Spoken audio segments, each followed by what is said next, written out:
এই স্বৈরাচারী হাসিনার অত্যাচারের কবলোত্তন ফেকুয়ার বোধ বিএনপির নেতা কর্মী অকল বাসিন নভারে এদের ভিতর বেশি নির্যাতনের শিকার হইয়ে হয়রানির শিকার হইয়ে এই বলতে আর ফেকুয়া উপজেলা যুব দলের সভাপতি কামরাজ জাদিদ মুকুট ভাই ইয়ানল্লাই বলি 12 বাকিয়া 4 নম্বর ওয়ার্ডর সাধারণ সম্পাদক যুব দলের সাধারণ সম্পাদক ইসমাইল ভাই কি হসন ওরে সালাউদ্দিন ভাই ও রাস্তা বাজন নইয়ে মুকুট ভাই ফেকুয়া যুব দলের সভাপতি আর মুকুট ভাই এত মামলা হামলা গড়ি রাখিত ন পাইল ধমাই কারণ মামলা হামলাই নেরে নডরাই মুকুট ভাইয়ের হত হইল দে যে দিন হইতে আই রাজনীতি যুগ দি এদিন হইতে মরণ লাই কাফনিয়ান বাঁধি লই বুকুর লই রে মামলা হামলা গড়ি গুলি গড়ি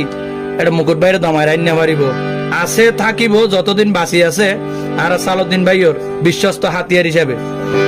ওরে সালাউদ্দিন ভাই ও রাস্তা বাজন নইয়ে মুকুট ভাই ফেকুয়া যুব দলের সভাপতি আর মুকুট ভাই মামলা হামলা গড়ি রাখিতে ন পাইল দমাই ভাইয়ে আছে তাইব রাজপথ যতদিন বাঁচি তাই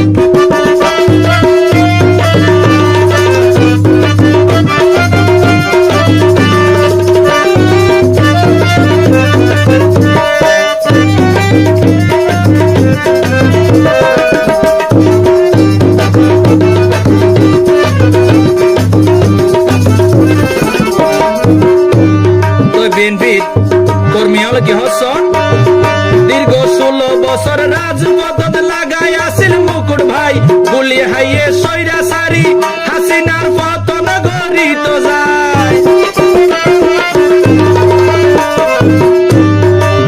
ও দীর্ঘ 16 বছর রাজপথ লাগাই আসিল মুকুট ভাই গুলি হাইয়ে স্বৈরাচারী হাসিনার পতন গড়িত যায় আশায় আসিল স্বৈরাচারীর পতন নই বলাই শুধু আশায় আসিল সময়ের অপেক্ষায় আছে তাইব রাজপথ যতদিন বাঁচি তাই তারে মামলা হামলা গড়ি রাখিতে ন পারিব দমাই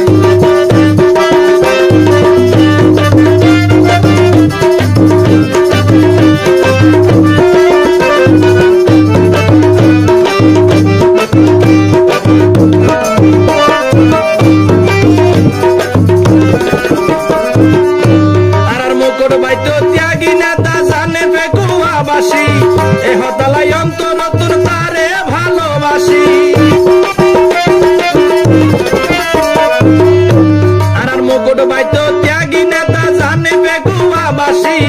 এ হতালাই অন্তর তোর তারে ভালোবাসি ইসমাইলে হর পরান দিও মুকুট ভাইও লাই আর শকুতে হর পরান দিব মুকুট ভাইও লাই আর কামালে হর পরান দিও মুকুট ভাইও লাই কর্মী বান্ধব নেতা আর কোনো চিন্তা নাই আছে তাইব রাজপথ যতদিন বাঁচি তাই সালাউদ্দিন ভাইয়র আর সালাউদ্দিন ভাইয়র রাস্তা বাজন হইয়ে মুকুট ভাই সালাউদ্দিন ভাইয়র বিশ্বস্ত হাতিয়ার হইয়ে মুকুট ভাই ফেকুয়া যুব দলের সভাপতি আর মুকুট ভাই মামলা হামলা গড়ি রাখিতে ন পাইল দমাই ভাইয়ে আছে তাইব রাজপথ যতদিন বাঁচি তাই তারে মামলা হামলা গড়ি রাখিতে ন পাইল দমাই ভাইয়ে আছে তাইব রাজপথ যতদিন বাঁচি তাই মামলা হামলা গড়ি রাখিতে ন পাইল দমাই আরে আছে তাইব রাজপথ যতদিন বাঁচি তাই আনন্দে হদ আর ইসমাইল ভাই।